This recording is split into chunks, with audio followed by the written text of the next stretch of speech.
Today is 7th February. It is celebrated as Rose Day. It marks the beginning of the Valentine's Week. আজকের এই ছোট্ট ভিডিওতে চলুন এর ইতিহাস সম্পর্কে আমরা একটু জেনে নিই।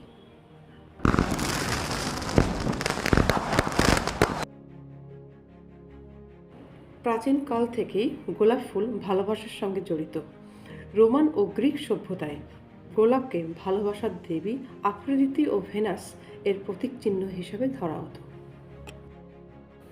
তখন থেকেই গোলাপ প্রেম, সৌন্দর্য এবং আবেগের চিহ্ন হয়ে ওঠে। সময়ের সঙ্গে সঙ্গে গোলাপের রং অনুযায়ী এর অর্থ নির্ধারিত হয়। Red for love, pink for admiration, white for piece,